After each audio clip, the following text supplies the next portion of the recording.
पर्यावरण शिक्षा में आज हम समुद्री प्रदूषण के मुख्य स्रोत जानेंगे कि समुद्री प्रदूषण के मुख्य स्रोत यानी जो मेन स्रोत हैं वो कौन कौन से हैं। Main sources of marine pollution. मोटे तौर पर यदि कहें कि समुद्री प्रदूषण क्यों होता है तब केवल दो स्रोत ही प्रमुखता से हमारे सामने आएंगे। वे हैं ऑयल्स और अपशिष्ट निस्तारण यानी waste disposal. Wrongly, if you say marine pollution occurs, then only two sources will figure prominently. Two types हैं यानी ऑयल्स और वेस्ट डिस्पोजल। पहला है ऑयल्स। यह एक समुद्र आधारित प्रदूषक है जो संभवतः समुद्री पर्यावरण का सबसे खराब है। It is a sea waste pollutant, possibly the worst of the marine environment. समुद्री पर्यावरण में ऑयल्स के प्रवेश के कई स्रोत हैं, यानी जो समुद्री पर्यावरण है में उसमें ऑयल का प्रवेश के कई स्रोत हैं, जैसे प्राकृतिक पनडुब्बियों से रिसाव यानी प्राकृतिक पनडुब्बियों से रिसाव। There are many sources of oil entry into the marine environment यानी फर्स्ट है नेचुरल सबमरीन सीपेज यानी जो पनडुब्बियां हैं उनसे रिसाव होना। दूसरा है प्राकृतिक जलपोत का क्षय यानी natural DC of marine plant. फिर मृत पशु यानी डेड एनिमल। तटीय आधारित उद्योग यानी शोर वेस्ट इंडस्ट्रीज। परिवहन क्रियाकलाप यानी ट्रांसपोर्ट एक्टिविटीज यानी जो समुद्र में परिवहन चलते हैं उनसे भी उनके क्रियाकलाप से भी समुद्री प्रदूषण बढ़ता है।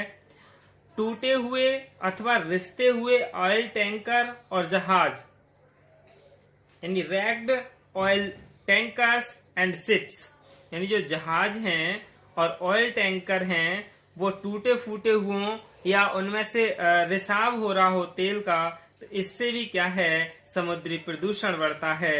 फिर अगला है जहाजों से कई वस्तुओं का हटाना यानी जो जहाज हैं उनको कई वस्तुओं से हटाना और यानी discharge of several items from ships. इन सभी ऑयल्स के होने की प्रमुखता है यानी इन सभी में ऑयल के होने की प्रमुखता है। All these have the prominently of having oil. Oils किसी न किसी प्रकार समुद्री जल की सतह पर आ जाते हैं और अनेक वस्तुओं के साथ भोजन श्रृंखला यानी फूड चेन में अपना स्थान बना लेते हैं। The oils somehow get to the surface of the seawater and make their way into the food chain with many things.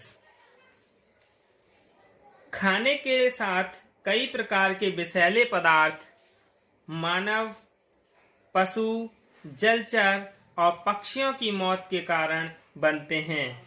जो खाने के साथ जो फूड चेन है इसमें ऑयल चला जाता है तो विषैले पदार्थ जो हैं जैसे मानव, पशु, जलचर और पक्षियों की इनसे क्या है मौत हो जाती है। Many types of toxins are caused with the death of humans, animals, aquatics and bird with food. फिर है दूसरा अपशिष्ट निस्तारण यानी वेस्ट डिस्पोजल। इस श्रेणी में बहुत प्रदूषक शामिल होते हैं क्योंकि अपशिष्टों में वे सभी वस्तुएं आ जाती हैं जो कि विभिन्न प्रकारों के स्रोतों से प्राप्त होती हैं। This category contains a lot of pollutants because waste contains all the things that are obtained from a variety of sources, अथवा जो कई कई प्रकार की रासायनिक प्रक्रिया यानी केमिकल एक्टिविटीज के फलस्वरूप आ जुड़ते हैं, लेकिन फिर भी सभी अपशिष्टों को दो भागों में विभाजित किया हुआ है। यानी जितने भी अपशिष्ट हैं उन्हें दो भागों में बांटा गया है। पहला है घरेलू श्रेणी यानी डोमेस्टिक कैटेगरी, और दूसरा है औद्योगिक श्रेणी यानी इंडस्ट्रियल कैटेगरी। यानी दो श्रेणियों में भागा है। तो घरेलू श्रेणी के अपशिष्ट कौन से हैं? यानी वेस्ट ऑफ डोमेस्टिक कैटेगरी, घरेलू कूड़ा यानी डोमेस्टिक स्वेज, और दूसरा भोजन और उसके बनाने के अपशिष्ट यानी food and food processing waste. तीसरा है साबुन यानी डिटर्जेंट, और चौथा है कृषि क्षेत्र के अपशिष्ट यानी एग्रीकल्चर वेस्ट। ये सभी क्या हैं? घरेलू श्रेणी के अपशिष्ट हैं। पशुओं के मृत अवशेष यानी डेड बॉडीज ऑफ एनिमल्स, गोबर और कंडे यानी गोबर एंड काव डंग्स, पेड़ों की पत्तियों और लकड़ी, जो पेड़ की पत्तियां हैं और लकड़ी हैं, ट्री लीव्स एंड वुड आदि को भी घरेलू अपशिष्ट में सम्मिलित कर सकते हैं। ये सभी समुद्री पर्यावरण यानी मैरिन एनवायरनमेंट को प्रदूषित कर देते हैं। पॉलीथीन की थैलियों यानी पॉलीथीन बैग्स और प्लास्टिक का सामान यानी प्लास्टिक गुड्स भी इसी श्रेणी के प्रदूषक हैं। औद्योगिक अपशिष्ट यानी हमने डोमेस्टिक अपशिष्ट तो पढ़ लिए, डोमेस्टिक कैटेगरी। अब पढ़ेंगे इंडस्ट्रियल कैटेगरी में धातु, मेटल, रेडियोधर्मी अपशिष्ट, अनेक रसायन यानी मैनी केमिकल्स, गर्म पानी, हीटेड वाटर, मशीनों के कलपुर्जे और बैटरीज यानी मशीन टूल्स एंड बैटरीज आदि को रखा जा सकता है। औद्योगिक प्रदूषक आमतौर से दिखाई नहीं देते, लेकिन यह बहुत प्रभावी होते हैं। समुद्री प्रदूषण का प्रभाव यानी effect of pollution, effect of marine pollution. समुद्र और महासागरों का संबंध वायु, जल और भूमि से सीधा जुड़ा है यानी एयर, वाटर और लैंड से।